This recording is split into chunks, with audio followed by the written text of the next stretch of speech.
এই ভিডিওটি অত্যন্ত গুরুত্বপূর্ণ, তবে সবার জন্য নয়। আপনার ছেলে মেয়ে বা ভাইপো ভাইঝি যদি মাধ্যমিক পরীক্ষা দিচ্ছে বা আগামীতে দেবে, সেক্ষেত্রে মনোযোগ সহকারে এই ভিডিওটি দেখুন। এখানে আলোচনা করব নাম্বার 1, মাধ্যমিকের পর থিম কি হবে, এবং নাম্বার 2, কোন সাবজেক্টের উপর ফোকাস করলে আগামীতে ভালো কেরিয়ার তৈরি হতে পারে। তাহলে ভিডিওটি আপনাদেরকে সম্পূর্ণ মনোযোগ সহকারে দেখতে হবে। তবে এখানে একটা কথা বলে রাখি, এই ভিডিওটি 10 জন, 20 জন বা 50 জন বা ম্যাক্সিমাম 100 জন মানুষের কাছে পৌঁছাতে পারে, কারণ ইউটিউবে এই ধরনের ভিডিও নেই। সম্পূর্ণ ভিডিওটি দেখার পর যদি আপনার উপযোগী বলে মনে হয়, সেক্ষেত্রে প্রয়োজনীয় মানুষের কাছে অবশ্যই এই ভিডিওটিকে শেয়ার করে দেবেন, যাতে এই ভিডিওটি থেকে অন্যান্য মানুষজন সুবিধা নিতে পারে। নমস্কার, আরও একটি নতুন ভিডিও আপনাদের স্বাগত জানাই। আমি শ্রী বিশ্বজিৎ। আপনাদের সামনে যে উদাহরণ কুণ্ডলীটি রয়েছে, এই উদাহরণ কুণ্ডলীর date of birth, time of birth, place of birth এখানে দেওয়া আছে, প্রয়োজনে আপনারা দেখে নিতে পারেন।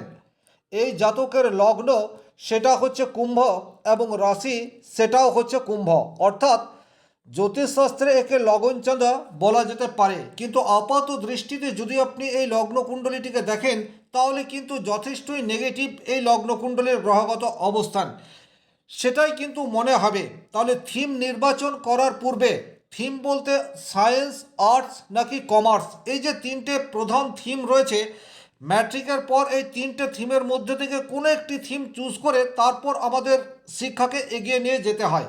তাহলে ম্যাট্রিকের পর কোন থিমে যাবে, এটা বোঝার জন্য লগ্নকুণ্ডলিতে গ্রহগত অবস্থানকে সবচেয়ে প্রথমে খুব ভালোভাবে দেখার প্রয়োজনীয়তা থাকবে। স্বাভাবিক অর্থে যদি দেখা যায়, তাহলে মিথুন কুম্ভ লগ্ন সাপেক্ষে ষষ্ঠপতি চন্দ্র, সে লগ্নে এসে অবস্থান করছে, এবং কুম্ভ লগ্নের অধিপতি গ্রহ শনিদেব সে অষ্টমভাবে অবস্থান করছে। সুতরাং এখানে লগ্ন এবং রাশি কিছুটা ইফেক্টেড, এ বিষয়ে কিন্তু কোনোরূপ ডাউট নেই। কারণ কুম্ভ লগ্নের ক্ষেত্রে বা শনির ঘরে চন্দ্র খুব একটা শুভ ফল দেয় না।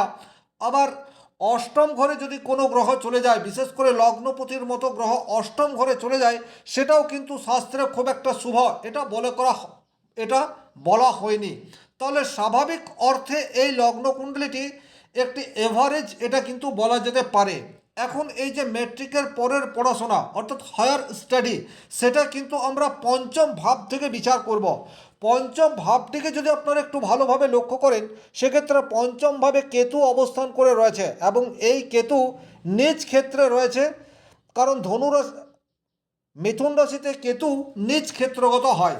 তাহলে সামগ্রিকভাবে রাশির অধিপতি সে ভালো জায়গায় নেই, লগ্নপতি শনি সে ত্রিকভাবে অবস্থান করে রয়েছে, এবং শিক্ষার প্রধান ভাব পঞ্চম ভাব সে কিন্তু যথেষ্ট প্রবলেমের মধ্যে দিয়ে রয়েছে, কারণ এখানে কেতু অবস্থান করে আছে। তাহলে সামগ্রিকভাবে এটি একটি এভারেজ স্টুডেন্টের জন্মকুণ্ডলী, এটা কিন্তু দেখেই বোঝা যাচ্ছে। কিন্তু শুধুমাত্র এইটুকু দেখলেই সঠিক প্রেডিকশন করা যাবে না। এই জাতক কিন্তু যথেষ্ট বুদ্ধিমান, এই যে যথেষ্ট বুদ্ধিমান জাতকের ট্যালেন্ট এটা যথেষ্ট মাত্রায় রয়েছে। তার ইন্ডিকেট কোথায়? তার ইন্ডিকেট একাদশ ভাব। আপনারা একটু ভালোভাবে লক্ষ্য করলেই দেখতে পাবেন, একাদশ ভাবটি কিন্তু জাতকের যথেষ্ট শক্তিশালী অবস্থাতে রয়েছে। একাদশ ভাবটি ধনু রাশির ঘরে পড়েছে, এবং এই ধনু রাশির ঘরে মঙ্গল, বুধ এবং রবি আর রাহু, এই চারটি গ্রহ অবস্থান করে রয়েছে। কিন্তু রাহুকে যদি বাদ দেওয়া হয়, সেক্ষেত্রে কিন্তু রবি, মঙ্গল এবং বুধ এই তিনটি গ্রহেরই মোটামুটি মিত্র ঘর হচ্ছে ধনু রাশির ঘর। কারণ বৃহস্পতির সাথে মঙ্গল এবং রবির মিত্রতা সম্পর্ক রয়েছে, এবং বুধ সে সমগোত্রীয়। সুতরাং এখানে এই যে একাদশ ঘরে তিনটি গ্রহ রয়েছে, এই তিনটি গ্রহই জাতককে পজিটিভ রেজাল্ট দেওয়ার জন্য চেষ্টা করবে। রাহু এখানে নিজ ক্ষেত্রগত রয়েছে, সুতরাং কিছুটা নেগেটিভিটি অবশ্যই আনবে। কিন্তু এই চারটি গ্রহ অনেক বেশি পজিটিভ রেজাল্ট দিতে পারে, কারণ এই ঘরের অধিপতি সে অনেক বেশি শক্তিশালী অবস্থাতে রয়েছে। তাহলে ধনুরাশির অধিপতি গ্রহ হচ্ছে দেবগুরু বৃহস্পতি, যে স্বক্ষেত্রস্থ হয়ে মীন রাশির ঘরে অবস্থান করে রয়েছে। তাহলে এখানে একাদশ ভাবটি শক্তিশালী, এটা কিন্তু আমরা খুব সহজেই বুঝতে পারছি। এখন একাদশ ভাবে যে গ্রহগুলি রয়েছে, তার সপ্তম দৃষ্টি পঞ্চম ভাবের উপর পড়ছে, এই জায়গাটি কিন্তু অত্যন্ত গুরুত্বপূর্ণ। তাহলে পঞ্চম ভাবটিকে এখন আমরা আর দুর্বল এটি বলতে পারছি না। পঞ্চম ভাবে রবি, বুধ, মঙ্গল এই গ্রহগুলির প্রভাব দেখতে পাওয়া যায়। সুতরাং এখানে পঞ্চম ভাব যেখান থেকে উচ্চশিক্ষার বিচার করব সেটি যথেষ্ট শক্তিশালী, এ বিষয়ে কোনোরূপ ডাউট নেই। সুতরাং এখান থেকে আমরা যে সিদ্ধান্তে আসতে পারি সেটা হচ্ছে এই জাতকের অবশ্যই সায়েন্স নিয়ে পড়া উচিত, এবং সায়েন্স নিয়ে পড়লে জাতকের কেরিয়ারের ক্ষেত্রে বিশাল সুযোগ এই বিষয়টিও চলে আসবে। আর সায়েন্স নিয়ে পড়লে এই জাতক খুব সহজেই উত্তীর্ণ হতে পারবে, অর্থাৎ এই জাতকের কাছে সায়েন্স খুব একটা কঠিন বলে মনে হবে না, অন্তত জন্মকুণ্ডলী অনুযায়ী যে বিষয়টি রয়েছে। ষষ্ঠে যেইমাত্র শনিদেব, ষষ্ঠপতি শনিদেব লগ্নে চলে আসছে, মানসিক দিক দিয়ে জাতক অনেক বেশি শক্তিশালী এই বিষয়টাকে ইন্ডিকেট করছে। শারীরিক দিয়ে কিছু সমস্যা এটা থাকতেই পারে, কিন্তু মেন্টালি এই জাতক অনেক বেশি স্ট্রং। আর লগ্নপতি যখন অষ্টমে চলে যাচ্ছে, জীবনে বাধা বিপত্তি এগুলি তো আসবে, কিন্তু কুম্ভলগ্নের মানুষ শনি প্রভাবিত, এবং শনির মধ্যে রয়েছে সংযম এবং ধৈর্য। সায়েন্স নিয়ে যখন কোনো স্টুডেন্ট পড়াশোনা করে তখন তার মধ্যে এই দুটি গুণ, ধৈর্য এবং সংযম, অবশ্যম্ভাবী প্রয়োজন হয়। তাহলে এখানে কিন্তু থিম বলতে আমরা সায়েন্সকে খুব সহজেই বিবেচনার মধ্যে আনতে পারি। তবে শুধুমাত্র এই যে গ্রহগত অবস্থান দেখেই 100% পরিণামে চলে এলাম এমন ভাবার কোনো কারণ নেই। এখানে গ্রহের ডিগ্রি, নক্ষত্র এগুলিও কিন্তু অত্যন্ত গুরুত্বপূর্ণ। যদি গ্রহের ডিগ্রিগুলোকে একটু ভালোভাবে দেখা যায় সেক্ষেত্রে লগ্ন রয়েছে 10 ডিগ্রি 9 মিনিটে, সুতরাং তরতাজা যুবক এই বিষয়টি কিন্তু বলা যেতে পারে। রবি যে রয়েছে ধনিষ্ঠা, অর্থাৎ রবি রয়েছে পূর্বাষাঢ়া নক্ষত্রে 23 ডিগ্রি 29 মিনিটে। নক্ষত্রগুলিও কিন্তু অত্যন্ত গুরুত্বপূর্ণ। পূর্বাষাঢ়া নক্ষত্র মানেই হচ্ছে শুক্রের নক্ষত্র। কুম্ভ লগ্নের জন্য শুক্র সে কিন্তু একক রাজ্যকারী গ্রহ। তাহলে রবি সে পূর্বাষাঢ়া নক্ষত্রে অবস্থান করে রয়েছে একাদশ ভাবের উপর, সুতরাং এখানে রবি অনেক বেশি শক্তিশালী এ বিষয়টি কিন্তু বলা যেতে পারে। এবং বুধ সে কিন্তু মূলা নক্ষত্রে অবস্থান করছে 0 ডিগ্রিতে।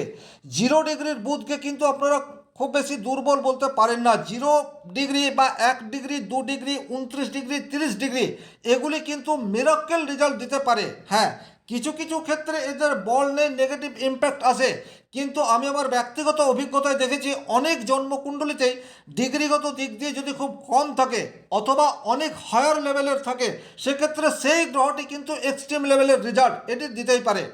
আর শিক্ষাক্ষেত্রে বুধের অপরিসীম ভূমিকা রয়েছে, যেহেতু বুধ এখানে বৃহস্পতির ঘরে, ধনুরাশির ঘরে অবস্থান করে রয়েছে, সুতরাং বুধ এখানে উইক এটা কিন্তু অবশ্যম্ভাবী বলা যাবে না। এর বাইরে আপনারা মঙ্গলকে যদি দেখেন তাহলে এই মঙ্গল সেও কিন্তু উত্তরাষাঢ়া নক্ষত্রে অবস্থান করে রয়েছে। উত্তরাষাঢ়া নক্ষত্র মানেই হচ্ছে রবির নক্ষত্র। তাহলে ধনুরাশির ঘরে অর্থাৎ তৃতীয়ভাবে যে ত্রিগ্রহী যোগ আমরা দেখতে পাচ্ছি, এই তিনটি গ্রহের মধ্যে স্ট্রেংথ আছে, এটা কিন্তু আমরা ওভারঅল বলতে পারি। এখন এটার জন্য যদি আমরা থিম হিসেবে সায়েন্স এটিকে বেছে নিই সেক্ষেত্রে কোনো একটি পার্টিকুলার সাবজেক্টের উপর ফোকাস করতে হবে, যে সাবজেক্টের প্রভাবে জাতক নিজের কেরিয়ার তৈরি করতে পারে সেই সাবজেক্টটি কি হতে পারে এটি বোঝার জন্য আবার আমরা মূল জন্মকুণ্ডলিতে আসব। এই জাতকের সায়েন্স নিয়ে পড়ার প্রয়োজনীয়তা রয়েছে, এবং অবশ্যম্ভাবী যদি কেমিস্ট্রি এই সাবজেক্টের উপর ফোকাস করে সেক্ষেত্রে কিন্তু এই জাতক অদূর ভবিষ্যতে প্যারামেডিক্যাল লাইনে গিয়ে ভালো অর্থ উপার্জন করতে পারবে, তার ইন্ডিকেট কিন্তু জন্মকুণ্ডলিতে রয়েছে। এই যে কেমিস্ট্রি নিয়ে পড়া, তার কারণ হচ্ছে এখানে আপনারা পঞ্চমভাবে কেতু এই গ্রহটিকে দেখতে পাচ্ছেন, এবং কেতু এখানে নিজ ক্ষেত্রে অবস্থান করে রয়েছে, কিন্তু এই কেতু মঙ্গল, বুধ, রবি এই গ্রহগুলি দ্বারা দৃষ্ট অবস্থাতে রয়েছে। সুতরাং এখানে কেতুর উপর কিন্তু এই তিনটি গ্রহের প্রভাব এই বিষয়টি দেখতে পাওয়া যায়।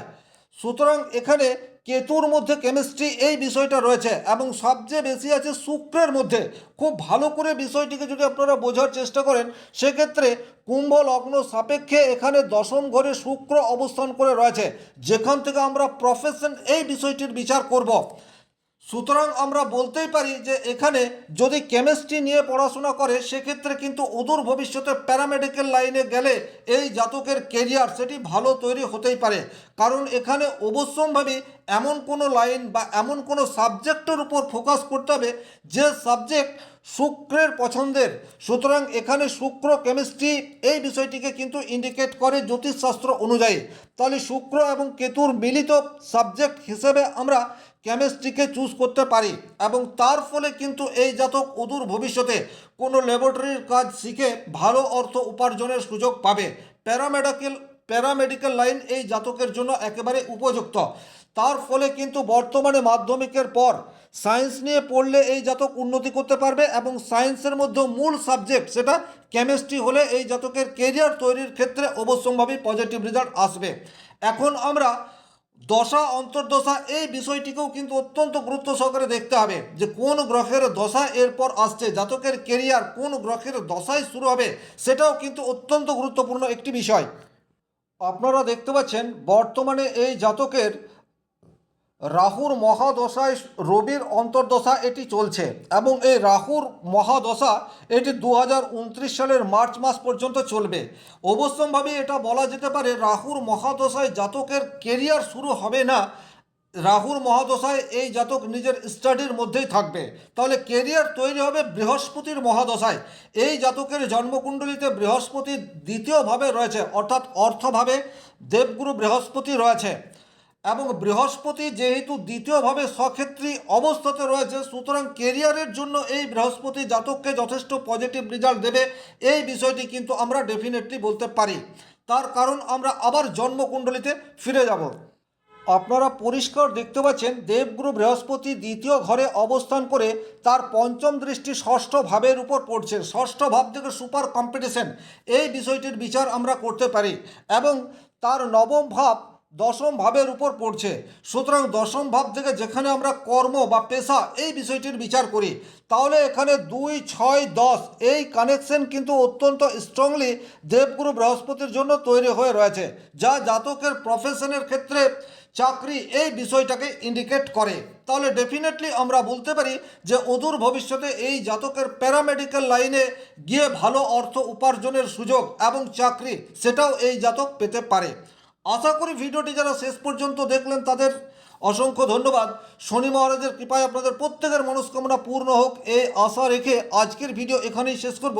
ব্যক্তিগতভাবে নিজের জন্মকুণ্ডলী বিচার করতে চাইলে স্ক্রিনে দেওয়া নাম্বারটি সংগ্রহ করে যোগাযোগ করতে পারেন। ভালো থাকুন, সুস্থ থাকুন, ধন্যবাদ।